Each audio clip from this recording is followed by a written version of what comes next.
Assalamualaikum warahmatullahi wabarakatuh.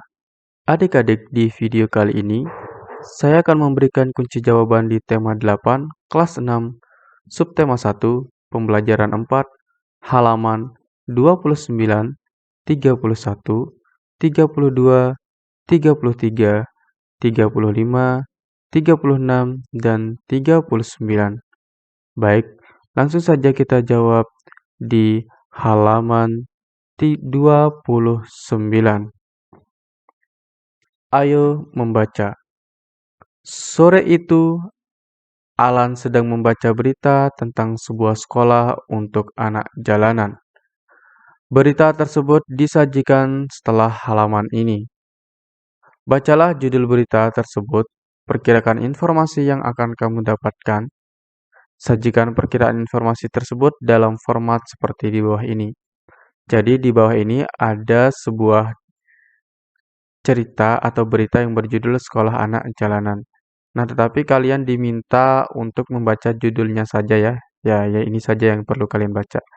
Nah, setelah kita membaca judul ini, kita diminta untuk memperkirakan fakta-fakta yang akan terjadi, yang kira-kira terjadi di dalam berita tersebut. Oke, perkiraan kita adalah 1. Tentang kehidupan anak jalanan. 2. Tentang kesulitan masalah yang dihadapi anak jalanan. 3. Tentang dunia pendidikan. 4. Tentang peran serta masyarakat memecahkan masalah anak jalanan. Kemudian, pertanyaan-pertanyaan yang aku miliki terkait dengan judul artikel. Yang pertama, apa yang dimaksud dengan anak jalanan? Yang kedua, apa masalah yang dihadapi anak jalanan? Berikutnya yang ketiga, pelajari yang kira-kira akan aku dapatkan dari artikel yang kubaca. Masalah sosial yang ada di masyarakat, memperoleh pendidikan adalah hak setiap warga negara Indonesia. Sekarang kita akan menjawab di halaman 31. Setelah membaca artikel koran yang berjudul Sekolah Anak Jalanan, lengkapi format di bawah ini dan bandingkan dengan format yang sebelumnya kamu isi sebelum membaca artikel.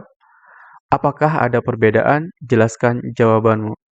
Nah, di format berikut ini merupakan format setelah kita membaca berita tentang sekolah anak jalanan.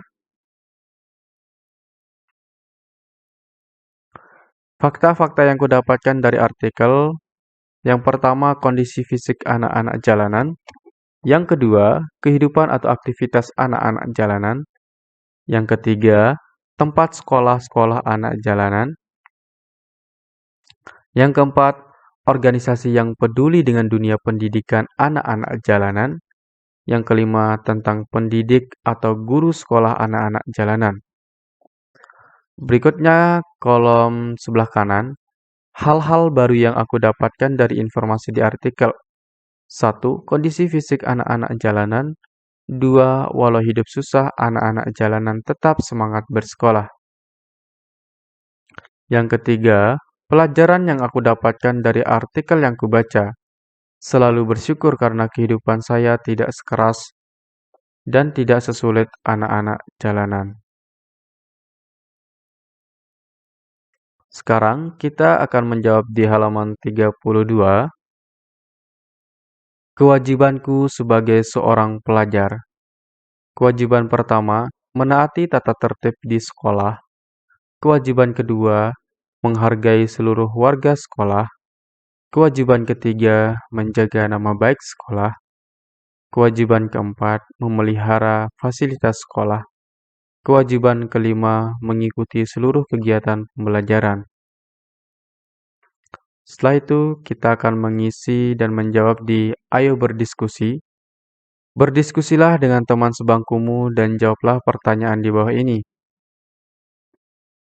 Anggaplah kewajiban yang kamu tulis pada kegiatan di atas sebagai janji yang harus dipenuhi.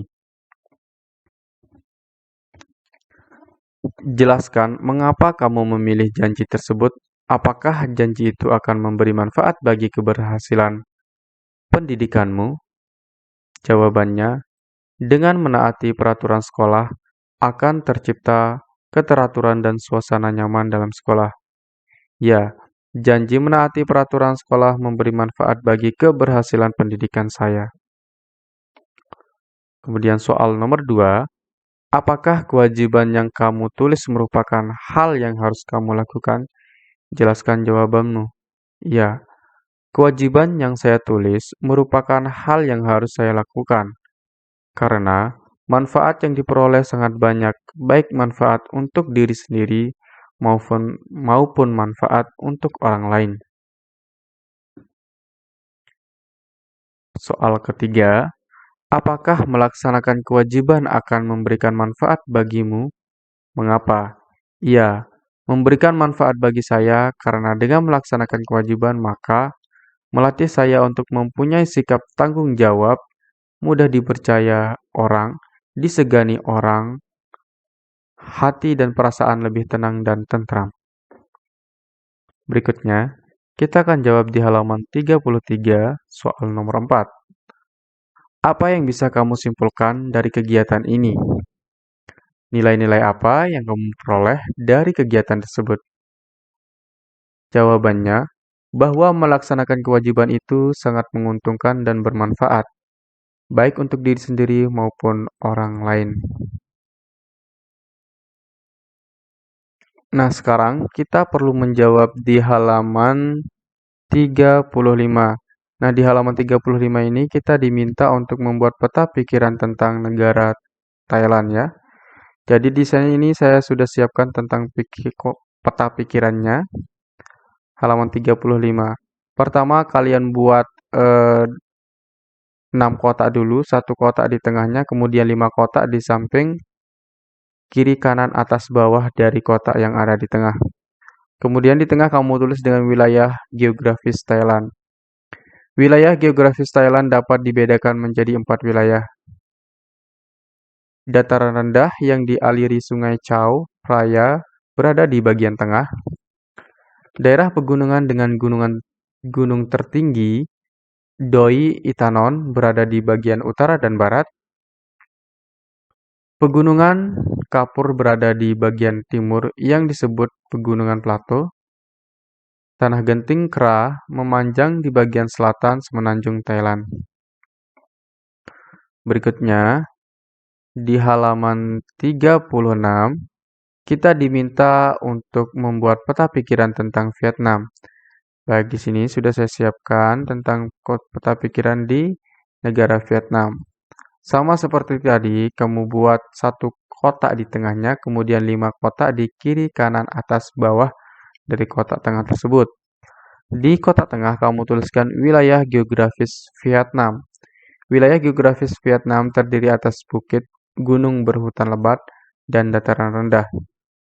Wilayah Vietnam bagian utara berupa pegunungan, Vietnam bagian selatan berupa dataran rendah yang subur. Gunung di Vietnam antara lain Gunung Ngoc Linh dan Chu Yang Sin. Sungai utama di Vietnam adalah Mekong dan Sangka.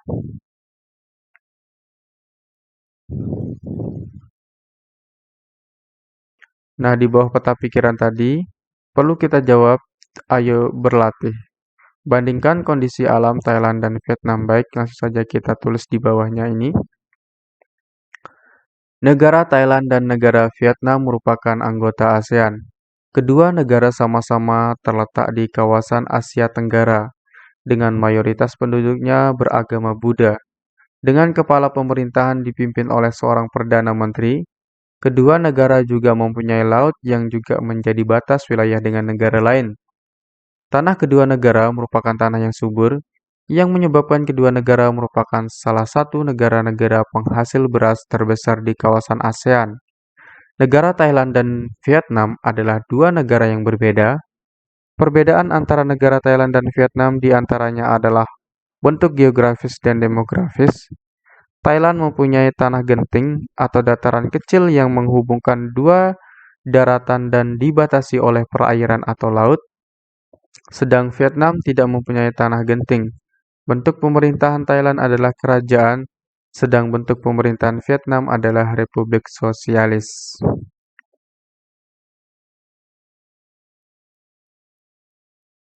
Nah, sebelum menjawab di halaman 39, perlu kita baca dulu di halaman 38. Berdasarkan bacaan di atas, temukan informasi penting terkait dengan jenis-jenis kerjasama ASEAN. Sajikan kembali informasi tersebut dalam bentuk kartu informasi seperti gambar berikut. Buatlah satu kartu informasi untuk setiap bidang kerjasama dan presentasikan kartu informasi di depan kelas. Kerjasama ASEAN di bidang ekonomi. Pembukaan pusat promosi ASEAN, penyediaan cadangan pangan, penyelenggaraan proyek industri, kawasan perdagangan bebas, koperasi ASEAN. Kerjasama ASEAN di bidang politik, Defense Ministers Meeting, pengiriman duta konsulat, perjanjian ekstradisi ASEAN, perjanjian kawasan bebas nuklir, perjanjian kawasan damai bebas netral. Berikutnya kita akan jawab, ayo renungkan.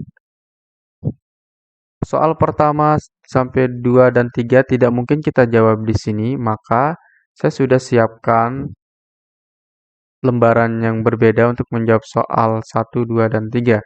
Baik di sini. Soal pertama, hal-hal penting apa yang kamu pelajari hari ini? Belajar tentang profil negara-negara seperti Thailand, Vietnam, dan Singapura. Belajar tentang negara yang masuk zona Asia Tenggara dan juga ASEAN. Soal kedua, apakah menurutmu organisasi ASEAN penting bagi Indonesia? Ya, karena organisasi ASEAN merupakan sarana bagi Indonesia untuk berkembang serta untuk memenuhi kebutuhan negaranya. 3. Pengalaman organisasi apa yang pernah kamu ikuti? Organisasi siswa, pramuka, serta organisasi sosial di dalam dan luar sekolah.